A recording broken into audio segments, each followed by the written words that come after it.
दिल्ली धमाका और Faridabad terror module की जांच में जुटी एजेंसियों ने अजहर मसूद की lieutenant lady terrorist doctor Shaheen को लेकर बहुत विस्फोटक खुलासा किया है। सूत्रों के मुताबिक आतंकी गिरोह की मैडम सर्जन 19 लड़कियों के ब्रेन वॉश के मिशन में जुटी थी। एक किरदार और 19 लेडी फिदाइन तैयार करने का जाल। दिल्ली ब्लास्ट केस में गिरफ्तार डॉक्टर शाहीन के मामले में जांच जैसे जैसे आगे बढ़ रही है उसके बारे में नए नए खुलासे सामने आ रहे हैं। अब ये पता चला है कि उसने महिलाओं का एक ग्रुप बना रखा था। ये महिलाएं उसके लिए स्लीपर सेल का काम करती थी। 19 से अधिक महिलाओं की जानकारी जांच एजेंसियों को मिली है। इन सभी महिलाओं के मोबाइल नंबर अब बंद आ रहे हैं। उनकी आखिरी लोकेशन के आधार पर जांच एजेंसियां उनके बारे में पता लगाने में जुटी है। दिल्ली धमाके की अहम कड़ी डॉक्टर शाहीन की महिला विंग को लेकर बहुत बड़ा खुलासा हुआ है।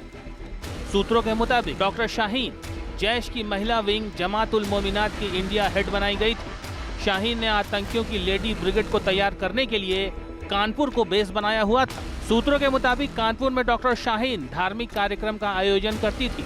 शाहीन इज्तिमा जैसे धार्मिक कार्यक्रम के जरिए महिलाओं के ब्रेन वॉश में जुटी थी। कहा जा रहा है कि डॉक्टर शाहीन जब जीएसवीएम मेडिकल कॉलेज में थी तब कानपुर के तमाम इलाकों में जाकर के वे धार्मिक सभाएं किया करती थी और इन धार्मिक सभाओं में ही वे ऐसी महिलाओं को चुनती थी जिनका आसानी से ब्रेन वॉश किया जा सके। इसी के चलते उसने 19 महिलाओं की अपनी एक फौज बनाई थी, क्योंकि उसे जैसे मोहम्मद की महिला विंग का कमांडर बनाया गया था। ऐसे में वह अपनी एक सेना बना रही थी, ऐसी सेना जो उसके लिए काम करे, जो उसके इशारे पे काम करे, जो धर्म के लिए कुछ भी करने के लिए तैयार हो जाए। सूत्रों के मुताबिक एनआईए की जांच में डॉक्टर शाहीन की महिला विंग से जुड़ी 19 से ज्यादा महिलाओं के फोन नंबर मिले हैं। ये सभी मोबाइल नंबर स्विच ऑफ बताए जा रहे हैं, जो कानपुर और उसके आसपास के इलाकों के हैं। सूत्रों के मुताबिक लेडी गैंग के इन सदस्यों का डॉक्टर शाहीन ने ब्रेन वॉश करना शुरू कर दिया था। दिल्ली ब्लास्ट के बाद उत्तर प्रदेश के कई ऐसे जिले हैं जो इस वक्त एटीएस के राडार पर हैं। उन जिलों का नाम है कानपुर, फतेहपुर और उन्नाव, जहां पर डॉक्टर शाहीन जैश की महिला विंग जमातुल मोमिनात की महिला ब्रिगेड तैयार कर रही थी। महत्वपूर्ण बात यह है कि जांच एजेंसियों की तफ्तीश में जो मोबाइल नंबर मिले थे वो सारे नंबर इस वक्त बन जा रहे हैं। हालांकि जांच एजेंसियां उन नंबरों का डिटेल खंगाल रही है, लेकिन महत्वपूर्ण बात यह है कि यहाँ पर देश विरोधी गतिविधियों के लिए महिलाओं की एक ब्रिगेड को तैयार करने की कोशिश की जा रही थी।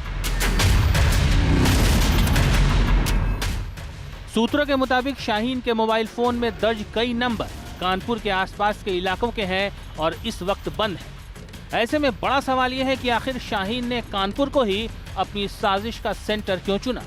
कानपुर में ही शाहीन इज्तिमा का आयोजन क्यों करती थी जैश की लेडी कमांडर? बताया जा रहा है कि डॉक्टर शाहीन जब कानपुर में रहती थी तो वे तमाम इलाकों में जाकर के महिलाओं को जोड़ती थी, उनका ब्रेन वॉश करने का काम करती थी। धार्मिक कार्यक्रमों के आयोजन के आधार पर वे महिलाओं को बरगलाती थी और उनका ब्रेन वॉश करके अपने इस संगठन से जोड़ने का काम करती थी।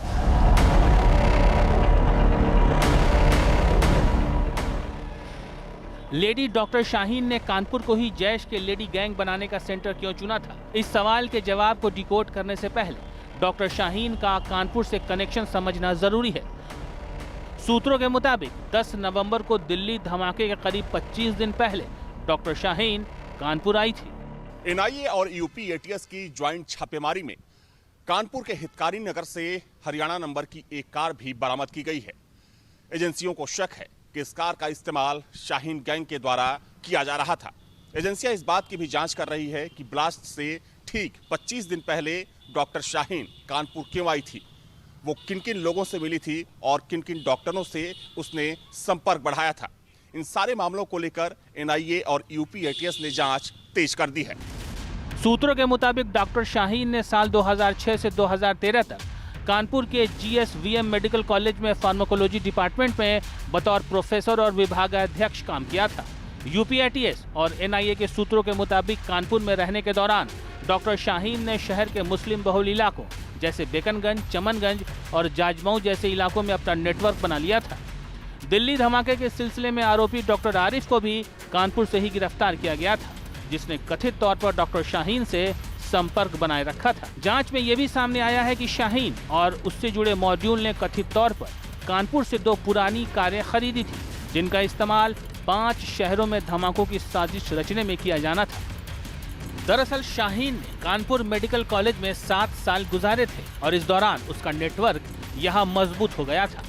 डॉक्टरी के पेशे और बुर्के जैसे धार्मिक प्रतीकों का इस्तेमाल कर डॉक्टर शाहीन ने यहाँ न जाने कितने लोगों, खासकर महिलाओं और लड़कियों को प्रभावित किया होगा। इसी खास ग्रुप का ब्रेन वॉश कर शाहीन अब जैश की साजिश को ग्राउंड पर अंजाम देने में जुटी थी। यूपीएटीएस और एनआईए अब कानपुर में उन इलाकों की सीसीटीवी फुटेज जांच रही है जहां शाहीन के एक्टिव रहने की बात कही जा रही है। जैश ए मोहम्मद की लेडी कमांडर डॉक्टर शाहीन का चमनगंज इलाके से गहरा नाता था। बताया जाता था कि जब वो यहाँ पर रहा करती थी तो चमनगंज में उसका अक्सर आना जाना होता था। इसके अलावा जब मेडिकल कॉलेज वो छोड़ करके गई उसके बाद भी जब भी वो कभी कानपुर आती थी तो चमनगंज ज़रूर आती थी, क्योंकि चमनगंज उसके मूवमेंट की बहुत अहम जगह है। यही वजह है कि सुरक्षा एजेंसियों ने यहाँ पर अपनी निगाहें गड़ा रखी हैं। सुरक्षा एजेंसियों ने कानपुर पुलिस से तमाम त्रिनेत्र के तहत लगाए गए कैमरों के सीसीटीवी फुटेज मांगे हैं। चमनगंज इलाके में जो कैमरे लगे थे उनके भी सीसीटीवी फुटेज मांगे गए हैं और इन सीसीटीवी फुटेज के जरिए ये देखने का प्रयास किया जाएगा कि जब 16 अक्टूबर को डॉक्टर शाहीन कानपुर आई थी तो चमनगंज के किन इलाकों में वो गई थी। सूत्रों के मुताबिक डॉक्टर शाहीन धार्मिक प्रवचन या इज्तिमा के जरिए महिलाओं के ब्रेन वॉश की साजिश रच रही थी। धार्मिक प्रतीकों का इस्तेमाल कर लेडी टेरर गैंग बनाने की प्लानिंग कर रही थी। डॉक्टर की डिग्री, साथ ही बुर्के और नकाब में अपनी असली साजिश छिपाकर लड़कियों को दहशतगर्दी की तरफ धकेलने की साजिश धोखा नहीं तो आखिर क्या है? लेकिन सवाल यह है कि बुर्के और नकाब की ओट में छिपकर देश विरोधी गतिविधियों में शामिल होने पर अक़लियत की सोच क्या है? न्यूज़ नेशन की टीम ने ये भी जानने की कोशिश की। जो डॉक्टर है वो बाकायदा इसमें पढ़ लिख के इतना पढ़ा, इतना एजुकेटेड होके ऐसे काम नहीं करने चाहिए। जिस तरह से शाहीन महिला जो है जो पकड़ी गई है, पूरा ट्रेल सामने आ रहा है, इसको लेकर के आप लोगों के दिमाग में क्या चलता है? आप मुस्लिम महिला के होने के नाते आप क्या कहना चाहेंगे? देखिए, मैं सच बताऊं ना आपको कि मैं ये सोच भी नहीं पा रही हूँ कि वो कैसे कर सकते हैं।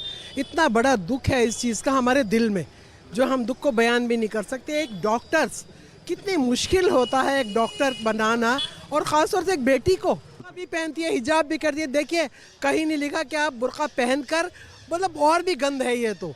आप बुर्का भी पहन रही हैं, बदनाम कर रही है मज़हब इस्लाम को, कश्मीरियत को बदनाम किया, कश्मीरियों को बदनाम किया। क्या लगता है जो दिल्ली में बम ब्लास्ट हुआ है उसमें डॉक्टर शाहीन का नाम सामने आया? जिसने करा है उसको बिल्कुल सजा दी जाए। अगर शाहीन का नाम आया, पैसा भी है, डॉक्टर का पेशा भी है, उसका अगर पेशा है और उसने वाकई ऐसा किया है तो उसको कड़ी से कड़ी सजा भी मिलना चाहिए। जिसने आतंक किया है, जिसका भी नाम आया है, उसको सजा मिलनी चाहिए। हम लोग उसके खिलाफ नहीं है। अगर है गलती तो सजा मिले, नहीं तो उसकी जानकारी की जाए कि बेगुनाह को सजा नहीं मिलना चाहिए।